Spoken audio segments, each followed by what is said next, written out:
အားလုံးပဲမင်္ဂလာပါ Amara ရဲ့ channel လေးမှာကြိုဆိုပါရစေဒီနေ့ပြပြပေးသွားမှာကတော့ IELTS writing test 2မှာ paraphrase ဘယ်လိုလုပ်မလဲဆိုတာလေးပဲဖြစ်ပါတယ်အဲ့တော့ဟုတ်ပြီကြည့်အောင် paraphrasing ဆိုတာကတော့ sentence တစ်ကြောင်းကို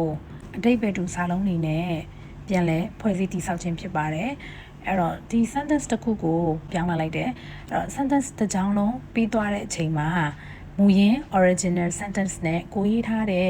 sentence ကအဓိပ္ပာယ်ကတူနေရပါမယ်ဟုတ်ပြီအဲ့တော့သူ့ကိုဘယ်လိုရေးလို့ရတယ်လဲတစ်ချက်ကြည့်အောင်သူ့ကိုရေးလို့ရတဲ့နည်းလမ်း၄မျိုးရှိတယ်ပထမဆုံးတစ်ခုကတော့ synonyms တွေကိုသုံးပြီးတော့ရေးမယ် synonym ဆိုတာကအဓိပ္ပာယ်တူတဲ့စာလုံးကွဲတဲ့စာလုံးတွေကိုပြောပါတယ်နောက်တစ်ခုကတော့သူ့ရဲ့ sentence structure ဖွဲ့စည်းတည်ဆောက်ပုံတစ်ခုလုံးကိုပြောင်းပြီးရေးမယ်နောက်တစ်ခုကကြတော့ subject နဲ့ verb နဲ့ကိုနေရာချိန်ပြီးတော့ passive voice အနေနဲ့ရေးပေးမယ်နောက်ဆုံးတစ်ခုကတော့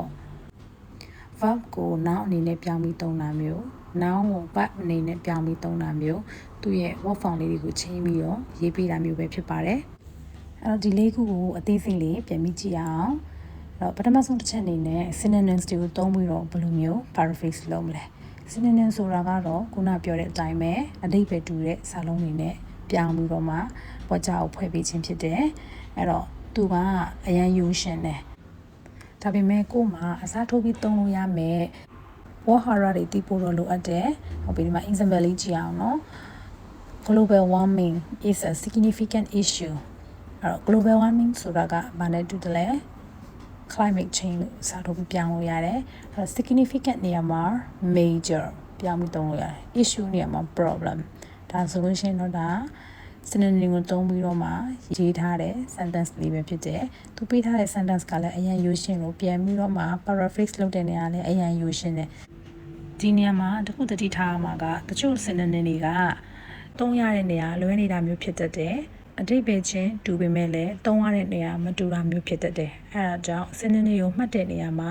ဘယ်လိုအခြေအနေမျိုးမှာဒီစာလုံးကိုသုံးလို့ရတယ်ဘယ်အခြေအနေမျိုးမှာတော့ဒီစာလုံးကိုသုံးလို့မရဘူးဆိုတာပါတခါတည်းလေ့လာပြီးမှတ်သားဖို့အကြံပေးပါတယ်ဒုတိယတစ်ခုကတော့သူ့ရဲ့ sentence ရဲ့တိဆောက်ပုံကိုပြောင်းလဲပြမယ်ပေးထားတဲ့စာလုံးတွေကိုအရှိကိုရွှေ့တယ်အနောက်ကိုရွှေ့တယ်အဲ့လိုမျိုးလုပ်တာကိုပြောတယ်ဒါပေမဲ့အဲ့လိုမျိုးလုပ်တဲ့နေရာမှာလည်းအနောက်ကစာလုံးကိုအရှိရွှေ့လိုက်ရုံနဲ့မပြီးသွားပါဘူးအရှိရွှေ့လိုက်တဲ့အချိန်မှာကိုရွှေ့လိုက်တဲ့ subject နဲ့တင့်တော်တဲ့ verb တွေ noun တွေ adjective တွေကိုပြောင်းပြီးရေးပေးရမှာဖြစ်တယ်ဥပမာလေးကိုကြည့်မယ် Children should spend less time on their phones The amount of time children spend on their phones should be reducedဒီမှာရေးပြထားတာလေးကအရန်ကိုယူရှင်းနေနော်ဒီရေးထားတဲ့တဲမှာခက်ခဲတဲ့စာလုံးတွေရှုပ်ထွေးတဲ့စကားလုံးတွေမပါဘူးကိုသိတဲ့ယူရှင်းတဲ့စာလုံးလေးတွေကိုပဲနေရာလေးတွေပြောင်းပြီးတော့ရေးပေးလိုက်တာပဲရှိတယ်တတိယတစ်ချက်ကတော့ passive voice အနေနဲ့ပြောင်းပြီးရေးမယ်အဲ့လိုပြောင်းပြီးရေးလိုက်ခြင်းဟာ formal ပုံစံကိုပို့ပြီးတော့ဖြစ်စေတဲ့အတွက်ဒီ IELTS ရဲ့ essay ဆိုတာကလည်း formal ပုံစံမျိုးရေးပြရတာဖြစ်တဲ့အတွက်အရန်ကိုသင်ကြော်ပါတယ်passive ကိုပြောင်းနေဆိုတဲ့အတိုင်း object ကို subject နေရာမှာထားပြီးတော့ပြောင်းပြီးရေးပေးတာဖြစ်တဲ့အတွက်ပြုလုပ်ခြင်းခံရတဲ့သူကိုရှေ့မှာထားပြီးရေးပေးတယ်အဲ့တော့ဒီမှာဥပမာလေးကြည့်ရအောင် Scientists have developed new methods to combat climate change အဲ့တော့ scientists ကပြုလုပ်တဲ့သူ new methods ကကြတော့ပြုလုပ်ခံရတဲ့သူအဲ့တော့ပြုလုပ်ခံရတဲ့သူရှေ့ပို့လိုက်မယ်New methods to combat climate change have been developed by scientists. နောက်ဆုံးတစ်ခုကတော့ word form လေးကိုပြောင်းလိုက်မယ် adjective ကို adverb ပြောင်းမယ် verb ကို noun ပြောင်းမယ်အဲ့တော့ဥပမာလေးကြည့်အောင် The government should invest more in education. Invest က investment ဖြစ်သွားမယ်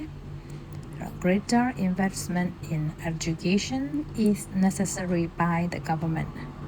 ชุดနေရာမှာ necessary ကိုပြောင်းပြီးတော့ရေးသွားတယ်။ဟုတ်ပြီကိုရေးပုံရေးနည်း၄မျိုးကိုသိသွားပြီဆိုတော့မှတ်တဲ့အမားလေးတွေကိုလည်းတစ်ချက်ကြည့်အောင်။ဘာတွေမှတက်လဲဆိုလို့ရှိရင်အတိတ်ပဲမတူတာတွေကိုရေးမိတတ်တယ်။အဲကြောင့်မေးခွန်းကိုဖတ်ပြီးတဲ့ချိန်မှာ keyword တွေကို highlight လုပ်ဖို့အရန်အရေးကြီးတယ်။အဲ့ဒါမှကိုပြန်ပြီးတော့ paraphrase လုပ်တဲ့အချိန်မှာအတိတ်ပဲမတူတဲ့ဟာတွေမှားပြီးရေးမိမှာဆိုလို့ ဥပမာအဖြစ်သူက big house လို့ရေးထားတယ်ဒါပေမဲ့ကိုကအဲ့ big ကိုတခြားမကြည့်မိပဲနဲ့ houses အကြောင်းတွေကိုပဲပြောသွားတယ်ဆိုလို့ရှိရင်အဲ့ဒါအတိတ်ပဲမတူတော့ဘူးပြီးနောက်တစ်ခုကကြတော့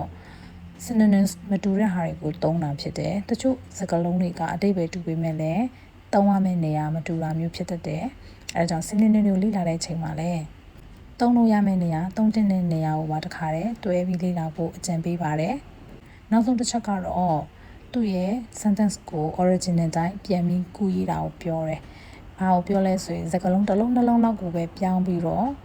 ပြန်ပြီးတော့ကူးရေးတာမျိုးကိုပြောခြင်းဖြစ်ပါတယ်။ဟုတ်ပြီအဲ့တော့အသေးစိတ်လေးဥပမာလေးတွေနဲ့နည်းနည်းလေးပြန်ကြည့်အောင်။ပထမဆုံးတစ်ခုအဓိပ္ပာယ်မတူတာတွေကိုရေးတယ်ဆိုတာကတော့ဒီမှာဥပမာလေးကြည့်မယ်။ Parents should encourage their children to read books regularly.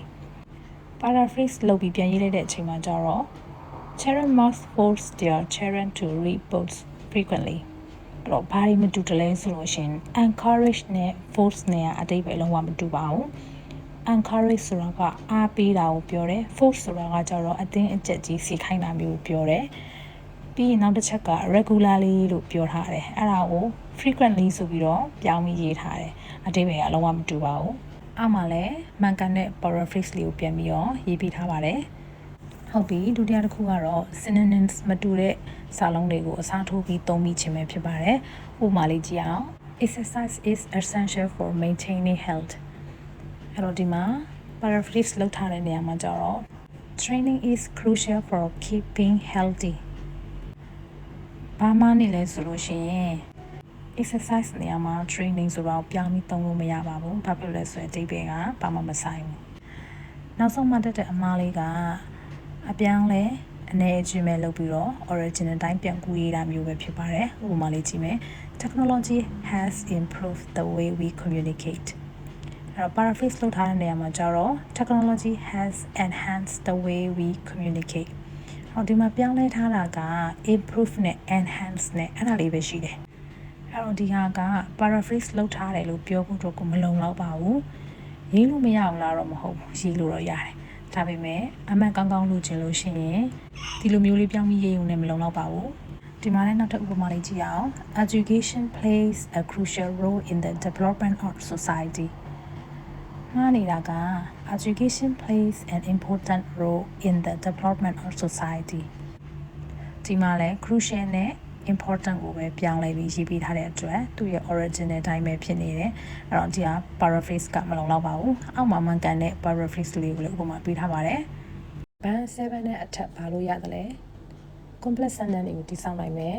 vocabulary ကိုလည်းကျေပြန့်စွာသုံးနိုင်မယ် paraphrase လုပ်တဲ့နေရာမှာလည်းစာကြောင်းကိုတိတိတတ်တာပြောင်းလဲမှုတွေလုပ်ပြီးတော့သူ့ရဲ့ original meaning ကိုထိမ့်သိမ်းထားနိုင်တယ်ဆိုလို့ရှိရင်ဒါ band 7နဲ့အထက်လုံးဝသိကြတယ်အဲ့တော့ band 7ဘာလို့မရလဲ paraphrase တော့လုပ်တယ်ဒါပေမဲ့စာလုံးနှလုံးသုံးလုံးကိုပဲချိန်ပြီးတော့ပြောင်းလဲလိုက်တယ်စာကြောင်းတစ်ကြောင်းလုံးကိုတိတိတတ်တာပြောင်းလဲနိုင်စွမ်းမရှိဘူးကိုရေးထားတဲ့စာကြောင်းတွေကရှင်းရှင်းလင်းလင်းနဲ့အကျိုးကြောင့်ဆက်ဆက်မှုရှိတယ်ဒါပေမဲ့ဝေါ်ဟာရကိုကြည်ကြဲပြန့်ပြန့်နဲ့သုံးဆွဲနိုင်ခြင်းမရှိလို့ band 7နဲ့အထက်မရခြင်းပဲဖြစ်ပါတယ်